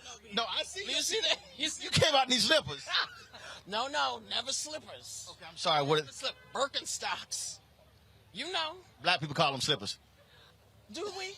I can't remember what we do. We call them slippers. So many things. They call them sliders now. Sliders, that's right. I will see you in there. All right, darling. Good seeing you. All right, y'all. That is the great Whoopi Goldberg there. She said wearing her summer outfit because she couldn't fit anything else. All right, y'all. Let me go to my next guest. My apologies for having you on hold for quite some time. This is a fluid moment at the Melanie Price with Black Lives Matter. Doc, how you doing? I'm good. I want to say that I'm not with Black Lives Matter. I'm a professor at Prairie View, but I was asked to talk to you about politics in the State of the Union. Okay, sorry about that. That's what they gave me here. So my bad. Let me ask you this. What do you want to hear from the president tonight? What do you want to come out of his mouth, speaking to you and the folks who you talk to, the people who you relate with? You know, because I'm sitting in Texas on Election Day, more than anything, I want to know what he's going to say and actually what he's going to do about securing voting rights for Black and brown people in this country, and particularly in the state where I live. That is the thing I think that is pressing us the most. And then after that, I want to hear what he's going to say about this whole critical race theory and belligerent racism that is an assault on K through 12 education, and in our state is actually heading towards colleges and universities, and what he thinks that means for HBCUs like the one where I teach. And I think the third thing I want to hear from him is what he's going to do about this economy. And we know, as they say, when the rest of America has a cold, we have pneumonia. And so what is he going to do that is going to help Black people and other poor people and people of color who have experienced a serious sort of downgrade in the ways in which they live because of the economic despair and in growing economic inflation? Obviously, the president recently appointed the first African-American woman to the Supreme Court. Justice is still a huge issue. And, of course, he's going to be pushing for her to get confirmed. It's very interesting when you hear – I would love to get your response. When you hear people say, well, that's not important. I've had people literally say to me that we want substance, that's just simply a performative. That's a photo op. And I'm going, 1 of 9 on the Supreme Court is not a photo op. No. I think when you look at what is happening with voting rights, when you look at the assault on Roe v. Wade, when you look at the end, really the pulling of the teeth of the Voting Rights Act, when you look at whether or not we decide that corporations are people, all of those are decisions that have been made by the Supreme Court. And so having a person on that court who understands the plight of African Americans, who understands the plight of African American women, and who is able to speak to the experiences of people who are discriminated against, it is my hope that that will mean that she will serve as a counterbalance to some of the conservatives that we have on the court now who would like to see us move back to a time, I think, where Jim Crow existed, where people were segregated on the basis of education, where women did not have control over their bodies. And so I think conservatives have done a really good job of focusing on the Supreme Courts, and we sort of dropped that ball, and now it's time for us to pick it up again so that when we can't get legislation moved forward, we at least have the court as a backstop in order to secure our civil rights. Black women played a huge role in the 2020 election. Right. They are the one group, they frankly, and a Republican told me this, they hate Republicans more than any other group. And again, folks are already looking at the November turnout. They're looking at they're looking at what's going to be happening with the midterms. And what do you think is going to take to get people focused, to get them motivated to come out to the polls? I've heard people say, look, we gave Democrats the majority in 2020. They've done nothing with it. We haven't gotten what we wanted. But the reality is you still have this 50-50 deadlock, if you will, in the United States Senate. So what do you think he needs to say that will get the attention of African Americans to say, hey, we got to keep the momentum going and not roll back what we've seen and potentially have Republicans take over the U.S. House and the U.S. Senate come January 2023? Sure. Although I'm interested in seeing what he's going to say tonight, I really don't think there's anything left to be said at this point. I think the faith of groups like African Americans, like women who support reproductive choice, like Latinos who are interested in better immigration policies, I think the time is for action. And what he needs to do is get Ketanji Brown Jackson through as a Supreme Court nominee. What he needs to do is secure legislation to protect voting rights. I think what he has to do is demonstrate that he can get the things done that he promised that got people to vote for him in the first place. And if he can do that, if he can make any progress on that front between now and the general election in November, I think the Democrats everywhere have a better chance.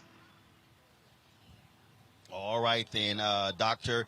Melanie Price, I appreciate it. You're down there at Prairie View A&M University, Yes, not sir. far from my hometown of Houston.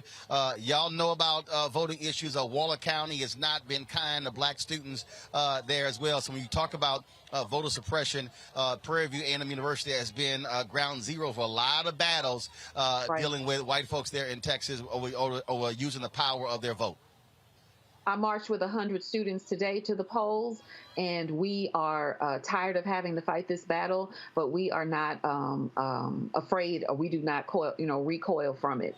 And so we are still on the battlefield to make sure that black students at historically black colleges and at colleges everywhere have access to the vote. All right. Well, tell Dr. Ruth Simmons I said hello, and I look forward to coming back and doing a Roland Martin Unfiltered from the PV campus. We would love it. I appreciate it. Thanks a lot. All right, folks, we're going to go to a break. We're here, of course, in New York City for the 95th birthday celebration for the great actor and activist Harry Belafonte. We're here at the Town Hall Theater. And so when we come back, we're going to chat with Malik Yoba, as well as some other folks here as well. The program is going to be starting real soon. We'll be done in less than 15 minutes. So let's take this quick break. We'll be back on Roland Martin Unfiltered right here on the Black Star Network.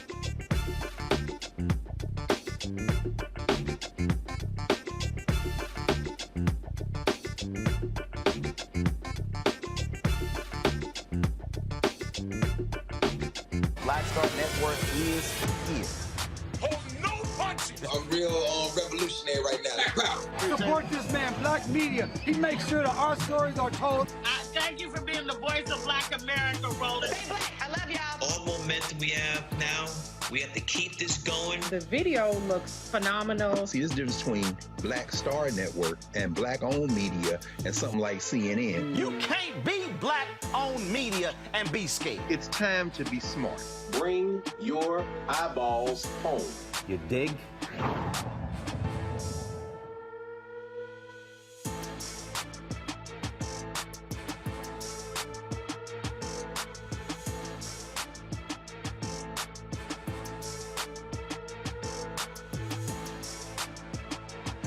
Hi, this is Cheryl Lee Ralph. Hello, everyone. It's Kiara Sheard. Hey, I'm Taj. I'm Coco. And I'm Lily. And we're SWV. What's up, y'all? It's Ryan Destiny, and you're watching Roland Martin Unfiltered.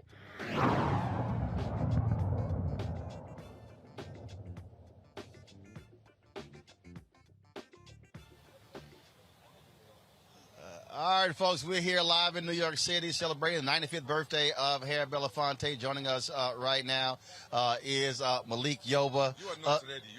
What is this? What is this costume that you are wearing? Look. I want to know. Everybody ain't able. No, you look good. Everybody ain't able. You are looking good, my brother. You are looking. Come on now. Good to see you, man. You know, I own 8 of these. I ain't feel like wearing I like it. Plus, it is a little warm, too. You got the gloves? Well, no, right. Because, staying out here in one For a spot long for 2 time. hours. And these aren't those key lights that'll keep you warm. No, see, those are the old lights. Yeah. Right, see, this is where you want those old hot lights. Right, these LED cool lights don't work when it's freezing. So, Doc, let's talk about tonight. First time you met Harry Belafonte? I was just telling the story. I had a dream about him. Really? And I'd seen a movie. I think the film was called Odds Against Tomorrow. I fell asleep. And then the next day, he walked out of the elevator at the Reebok Sports Club. And I said, I just dreamt about you last night. He goes, what did you dream about me for?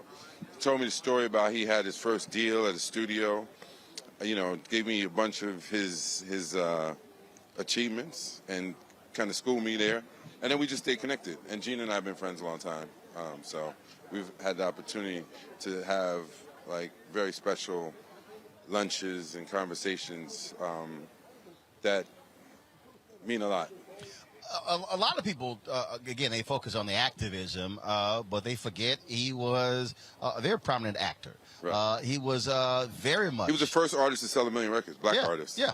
Yeah. I mean, he was the first dude to have his own deal, a variety show on television. So, and he also understood ownership, because one of the things that he said is he did not want to get caught financially like Paul Robeson was. Right. He said he wanted to make sure that he was that was taken care of. Right. So talk about not only just that, but being able to sit with him and listen to him, because every time you're sort of like when I interviewed Barbara Jordan when Thurgood Marshall died. And she said it was always amazing just to sit at his feet and just to listen to him. Yeah. That's sort of how I look at Mr. B as well. 1,000%. I mean, I mean, I've recorded those lunches. You know what I mean? It's been that important to me that I want to make sure that I have this memory. And I wish we could have done them weekly. I haven't seen them in a couple of years. What's happening? No, it's, I mean, man, I mean, when you see our elders when they were in black and white, and then literally in black and white, right? That's how we first saw them. And then you get to see them in color. It really feels like living history and an honor, bro. And it makes you feel that you have your responsibility to do your part to keep that going. And so that's what we're doing every day, all day. All right. Well, look, we're looking forward to tonight. It's going to be great. And Gina said he will be watching. And so I'm quite sure he'll be critiquing. Yes. All right. Good to see you, bro. Always, man. All right, then. Boom. All right, baby, y'all. Malik Yoba here in New York, celebrating, of course, Harry Belafonte. In a moment, we're going to be chatting with my alpha brother, Dr. Cornel West. He just showed up as well, so we'll be chatting with him as well. So let's do this here. Let me look over here. And he's moving real fast down the line. I was going to toss to a video, but I want to go ahead and grab him. Rashad Robinson is here. Rashad, he without his hat on? Shocking. So we'll chat with him in a second as well. So let's do this here. I want y'all to roll some of the interview with Harry Belafonte. And if we got to dip out of it, we'll do that. So go ahead and hear some of my interview, one of my couple of sit-downs that I had with Mr. B. I read your book, and read your book, My Song, A Memoir. And what was really interesting is when you talked about why you needed to do this book, why you needed to do the HBO documentary. Because with Marlon Brando, your longtime friend, passing away, all of that history died with him. Yes, there's a whole culture in America that's deeply committed to the politics of progress. And a lot of people play a role in that culture, but they play it quietly. And a lot of them have celebrity status. And Marlon and I grew up together. I met him when I was 19. We were in school together. And our careers our lives paralleled one another. As a matter of fact, he introduced me to my second wife. And someone who he was dating. Yeah, as a matter of fact, I met her while he was dating her. And I said, this is too good for you, Marlon. That's a good friend. Anyway, he did a lot. He did a lot with the Black Panthers. He did a lot with SNCC, Student Nonviolent Coordinating Committee. He came and met with Dr. King any number of times, came to New York, along with a host of other celebrities, to raise funds and to raise consciousness. I think America needs to know that they have citizens who do this on a much larger scale than the press is able to report or chooses to report. So when he passed, I saw the void that was there as far as my soul was concerned, because I lost a very good friend. But then I understood that he went away without ever telling America what he did.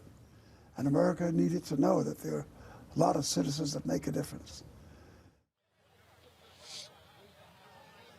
All right, folks, welcome back. We're dipping out of that. So they told me Rashad Robinson was behind me. I was like, where? He ain't have his hat on. I'm trying. I don't even think I couldn't compete. I couldn't compete. Yeah, but you didn't go to sleep. You go to sleep with your hat on. So I was like, he ain't got a hat on. Somewhere in between my house and here, the hat disappeared. And we'll find it at some point. But I couldn't compete with this up here. Well, you know, I couldn't compete with the whole thing, brother. Hey, look, it's Mr. B. I mean, come on. It's Mr. B. If you're gonna do it, do it. Yes, exactly. I mean, and you have done it. Once again, you have done it. You have outshined us all. I'm just here chilling. No. Let's talk about 95 years of Harry Belafonte. I mean, it is hard to put in words what legacy he has left us. What a roadmap to service. And I think about not just sort of all the things that are deeply visible about him, but all the kind of stories we've heard about the infrastructure he built, the things that he laid down, the organizations he helped to sustain, the ways in which he put his own career in jeopardy, and stalled opportunities in order to make a better way for all of us. We truly are on his shoulders in so many ways, and I couldn't think of a better way to celebrate him than to also celebrate another piece of infrastructure that he helped to create, and the legacy that his daughter Gina and so many others are trying to carry on with, really pushing artists to raise their voices, to engage more, and to be part of this movement. All right, then. Well, man, always good to see you. Always it's good. a little chilly out here. I know. So we're going to get inside. Exactly. Appreciate you. Looking forward to the program tonight. All right. Appreciate you. Rashad, All right. Thank you very Thanks much. a bunch. All right, folks, right here. And looks like I see a couple of raindrops coming down. So, yeah, we about to do it real quick here. We're about to have our final guest, I believe. That is, I need y'all to get the umbrellas out of the car, please. Right now, of course, he is a great alpha man. He is a bad brother. 6 in the house. You know how we do. My brother, my alpha brother, Dr. Cornel West. How you doing? Meet my wife. Where'd she go? Come meet Brother Roland. You know this is one I know. It's good to meet you. Good to meet yes, you. brother. You looking so sharp, man. Just here. You know, we're just here. We're just here. Lord have mercy. Y'all know who he is. Long distance runner, and he's still looking young as ever. Got that spirit of Harry Belafonte, Paul Robeson, Martin King, Fannie Lou Hamer, and Ella Baker all up in it. Well, we do what we do. And he ain't got to Aretha yet. Well, see, that's that line. But see, the other line, that line of Frederick Douglass, Ida B. Wells, Barnett, Robert Abbott, Chuck Stone, A.I. Scott, John true. Johnson, Lerone Bennett, Simeon Booker. Those are the great intellectuals in the world of journalism who were truth-telling and justice-seeking. Isn't that the truth? Glenn Ford, we just lost. Martin Delaney. God, that's what Du Bois is in there as editor of the Crisis. Editor of the Crisis. Herb Boyd. Yep, absolutely. Amsterdam. Absolutely. Ethel Payne, right. Alice Dunnigan. Oh, Lord, you're right about that, brother. But no, I salute you. Let's talk about Mr. B. Just share your thoughts about 95 years. 95 years, young. The first time he appeared in public was with the Charlie Parker Band with Max Roach on the drums and Miles Davis, a young brother, playing the horn. That's how far back our dear brother Harry Belafonte goes, man. But the very fact that he was willing to stand with Paul Robeson and W.B. Du Bois during the Cold War says it all right there. Mm-hmm. That means he's not a chump, he's not a coward, he's not a conformist, he's not complacent, he's standing up for the truth. And that's what we love about him. We don't have enough folk, we don't have enough black folk, black artists, stand up for the people, stand up for the truth. That's what we need. That's why we love you, brother. Also, that continuum. You talk about Paul Robeson. You talk about Dr. King. Yes. You talk about the fight against apartheid. That's right. Standing with Miriam Makeba, standing with Nina Simone. Absolutely. But also Nelson Mandela. That's right. I mean, you talk about, look, I keep reminding people, We Are the World originated with Harry Belafonte. Wow, that's true. That's true. And that's with Quincy, though, right? Yeah. Yeah, that was with Quincy Jones. It was Harry. Harry called the manager of Lionel Richie and Kenny Rogers and said, let's do a benefit concert. They said, hey, how about we do this song? We Are the World. Everybody credits Michael Jackson and Lionel Richie for writing the song, but the idea originated with Harry Belafonte. See, this is why we love this brother. He's always unveiling things we know not of, and we end up, isn't that right, my brother? Isn't that right, my brother? We end up educated. We end up educated. I know I should let you run, though. My he's also an Alpha. Is it Alpha too? Oh, 6'2"? See, y'all see how it is? That's how we do it. I think my wife gets cold. Yeah, okay. You have to go inside. Love y'all. Love this brother. We're going to celebrate. Mr. B. Final word is, the struggle continues with love and justice, service to the least of these. Doc, I appreciate it. Love you, brother. Love you. Appreciate it. Thanks a lot. Folks, that is the great Dr. Cornel West, folks. It is going to be a great night. Like I said, there are so many people who are out here who are still coming through here, and so some folks still arriving. I see Reverend Sharpton. He just arrived. I was about to cut this off. So I hold it to get a quick word with him about Harry Belafonte. So let's do this here. Let's go back to our video of Harry Belafonte, and then when Sharpton gets over here, then we will then dip out of that and hear from him. The history and could comment on it.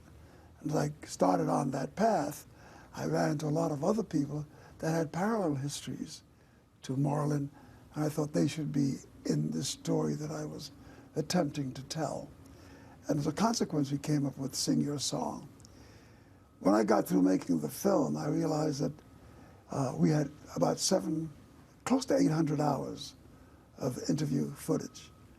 And we only had an hour and 40 minutes in which to tell the story. So the idea of a book to become more subtextual, to talk more deeply about the context of the history of the period was required. So then I went off and started to do the book at a parallel time that we were editing, as we were editing the film, and both came out at the same time. I've always been fascinated with history, but specifically African American history.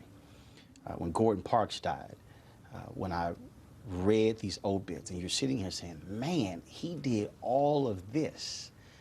And I began to get DVDs and begin to get books to really understand who he was. And in many ways, that's how I felt reading this book. I mean, I'm sitting there going, man, I've known a lot of stuff, you know, about Harry Belafonte. But wow, this is amazing. And what really stood out was that you literally were at the intersection of so much history. Paul Robeson, W.B. Du Bois going to dinner, Dr. King going through SNCC and all of those folks. And so when you think back on that, do you even tell yourself, man, those were amazing times? I really didn't get into the fact, oh, well, I knew there were amazing times as I was living out the history. You can't have over 250,000 people show up on the Mall of Washington, D.C. and don't know that something's going on. Right. So things like that, which were outstanding, obviously stood out.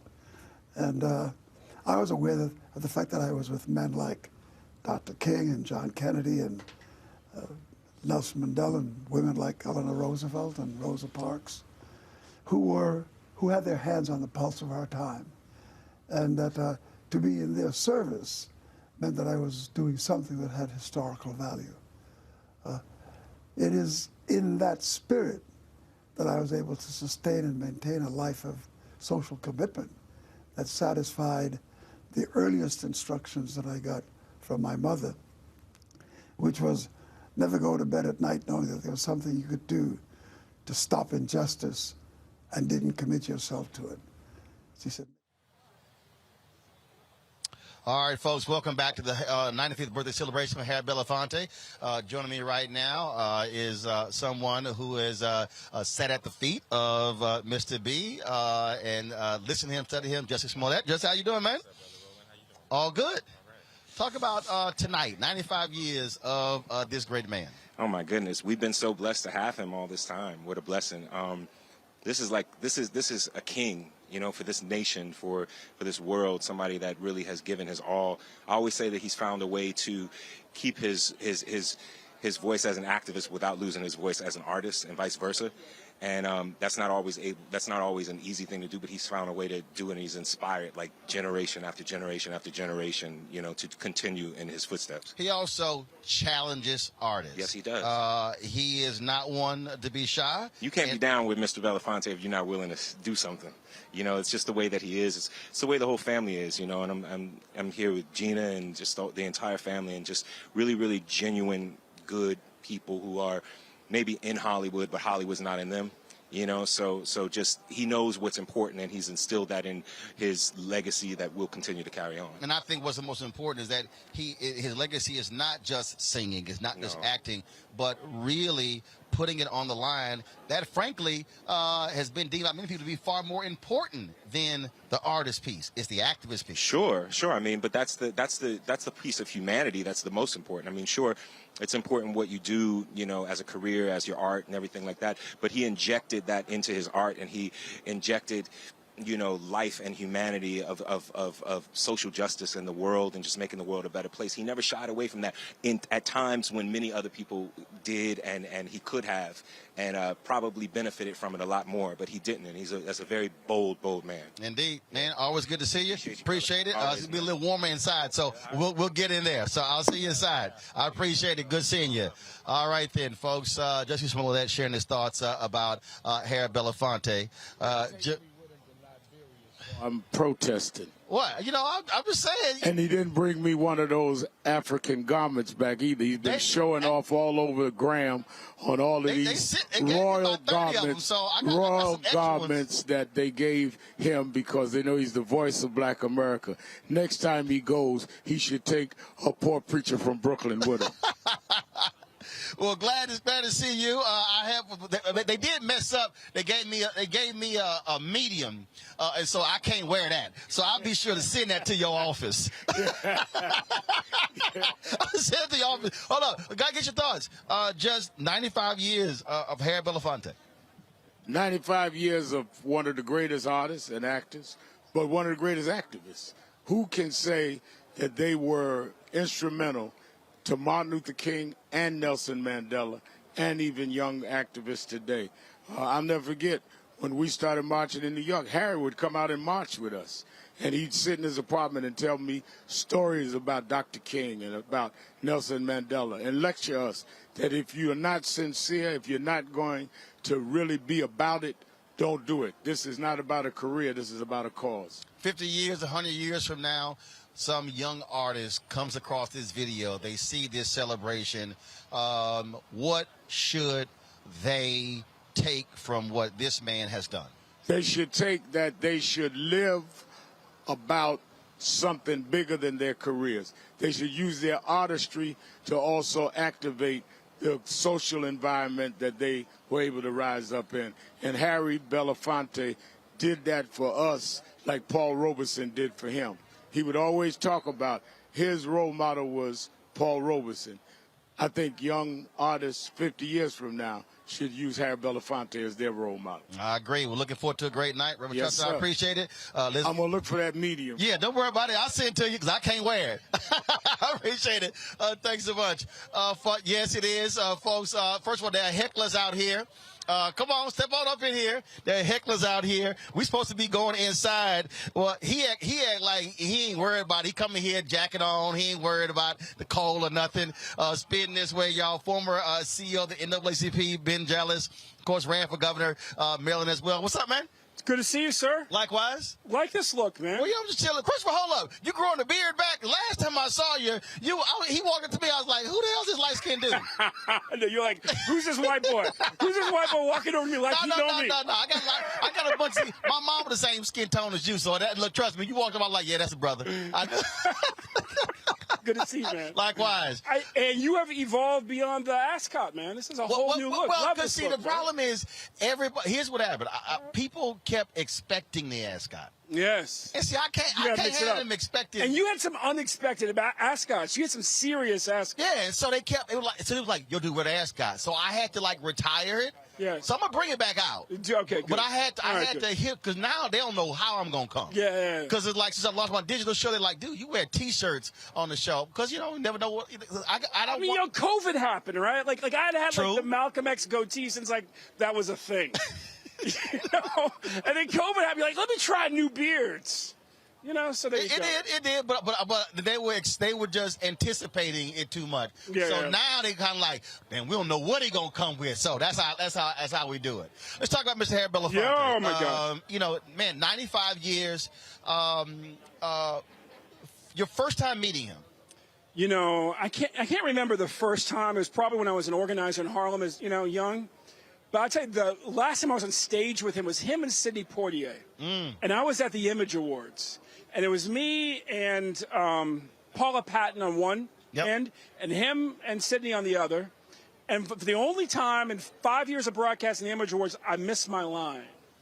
Because I was so mesmerized. Right, because that night, okay, the night that you're describing, because y'all don't realize this. So you and I talked, and you told me, hey, because no one didn't know that they were going to present together. Yes. And so when you told me that, and I immediately called Harry, and I said, hey, I've never met Sidney Poitier. Yeah. I got to meet him. And we have to. So what You're happened? a black man in America, Sidney Poitier. I mean, that's why I missed my line. Right? 'Cause So you're like, when they came out, I didn't even see the award. I actually went backstage. Because I was like, yo, I'm not going to miss him. I'm like, look, he probably going to book. So I was waiting backstage that was the night when y'all walked off. That was a crazy night backstage because that was the night that we had Prince present to Halle Berry, and she didn't know that he was going to be presenting to her.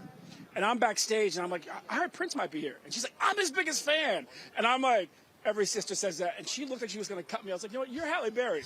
If you say you're his biggest fan, sister, you're his biggest fan. Like, who am I? Right. You know? But that night was amazing. And when those two came out, I mean, the audience just erupted. And it showed you how they are, how those two were seen as royal. And again, 9 days apart in birthdays. Yes, incredible. And they were actors here in Harlem when they were young. And they came out to Hollywood one after the other. These are basically the two first black leading men in Hollywood. And they started out as boys up in Harlem. It's a beautiful story. And Harry's that guy. Well, first of all, Harry kind of, Sidney owed him because, remember, Harry had to work that night. and Sidney was his understudy, and then that's how Sidney came out to L.A. because the director was watching, and so Harry was like, "Damn, you still owe me, bro. You still owe me." No, man. Brotherhood's a beautiful thing. But the thing, one of the reasons why I want to be out of here, first of all, I always love just sitting and talking with him. But people really don't get it is that being in his presence, I mean, you're literally sitting with living history. And yet he is so grounded. He's so real. He's so good. You know, I convinced Harry to endorse Bernie Sanders. And we're about to meet we're about to meet Bernie. And all of a sudden, Harry realizes, I'm about to endorse me for president. I haven't really had so much time with.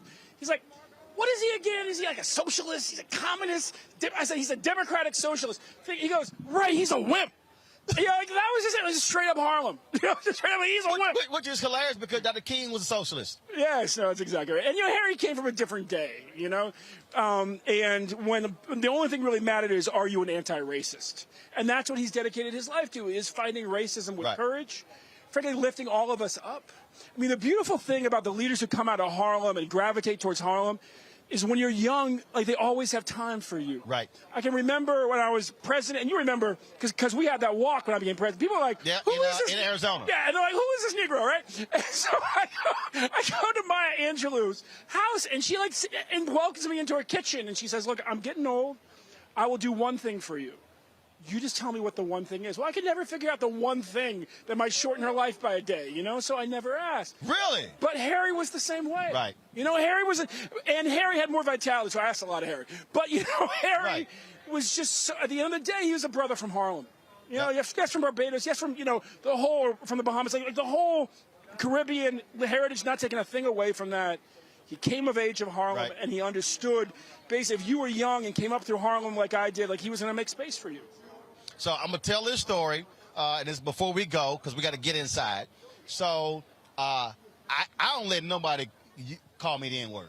Yes. I block people on social media. Sure. So we're at Reverend Sharpton's. I try to do it affectionately once. Like, nope. Nope. We're at Reverend Sharpton's dinner. Yeah. Mr. B was being honored. Yes. And so we were shooting in, and I walk up to him, and I come on his right side, and he jumps, and he goes, "Nigga, when you taking me to lunch?" Wear that as a badge of honor for the rest of your life. And I go, "It's Harry Belafonte." I go, "Harry Belafonte calling me the N-word." And I go, "I'm going to let you slide calling me the N-word." I'll wear that as a badge of honor. I'm going to let you slide. I said, when you want to go? He said, anytime you want to. So literally, I said, fine. You tell me. I said, I will hop on the train. I will come down. He's that brother. And that's exactly what we did. He is royalty, and he is regular all the time in a Came down way. for lunch. We met at Ruth Chris Steakhouse here in New York City. And the crazy thing is, I'm trying to sit there and listen to him and ask him questions. No, he wants to ask me questions. Yes, he's a lifelong learner. No. I want to know what you're thinking. What do you think about this? What do you think about that? I'm like, I'm trying to hear you. Yes, and he's watching and thinking all the time. Yep. Always good seeing you, man. Love you, man. I appreciate it. Love you. Got to get inside. Yeah. Thanks a bunch for closing us down for us. Folks, Ben Jealous, former CEO, NAACP. We're here celebrating 95 years of Harry Belafonte. Want to thank all of you for watching us, folks. Normally we're live 6 to 8. We came on 1 hour early. And so a fantastic day. So many other people are here. I got my iPhone. I'm going to be shooting some other stuff on the inside. I'm going to hope to have those moments for you on tomorrow's show. So please check it out. We're going to also have post coverage tomorrow of President Biden's State of the Union address, which will be taking place tonight. And so we look forward to that as well. And so what we're going to do is we're going to close this out with a little bit more of my interview. I did 2 interviews with Mr. B when I was at TV One. We'll close it out with that. And then again, I'll see you guys tomorrow back in the nation's capital from our Roland Martin Unfiltered Black Star Network studios. Don't forget to support us in what we do. Please, your dollars make it possible for us to do what we do. So support us via Cash App, $RM Unfiltered. Venmo is RM Unfiltered. PayPal is Martin Unfiltered. Zelle is roland@rolandsmartin.com. You can also hit us up at P.O. Box 57196, Washington, D.C. 20037. And don't forget to download the Black Star Network app on all the available platforms as well. And so, folks, that is it for us here in New York City. We'll close this out with a little bit more of my conversation with the great Harry Belafonte. Y'all know how we do it. Holla! Mute the slave has always been to the best interests of the slave owner. And I think that when a black voice is raised in protest to oppression, those who are comfortable with our oppression are the first to criticize us for daring to speak out against it. I think that it's a noble thing that he's done. I think that speaking out and making people aware of the fact that you are paying homage to an anthem that also has a constituency that by the millions suffer is a righteous thing to do. The fact that these people are having these, how dare you speak out against lynching and all of the things that that racism stands for, or the conclusions to racist acts permit, I think is a statement about America. I think he's a noble and a courageous man for having done that. Now, I say this with some history of my own. I was at the height of American success, hit records and movies and being rewarded by millions of people coming in attendance to the audiences that I played around the world. The machinery of oppression was always at work trying to discredit me, make me a communist, make me unpatriotic, et cetera, et cetera, et cetera. And it takes a lot of courage to stand up in the face of that onslaught, that reactive moment, and not bend to the wind. What I would love to see is I would love to see a few hundred other black athletes take that as a symbol. It doesn't affect the game. It doesn't affect the way it's going to be played. It just tells you a lot about what the people on the field are thinking in their every waking moment.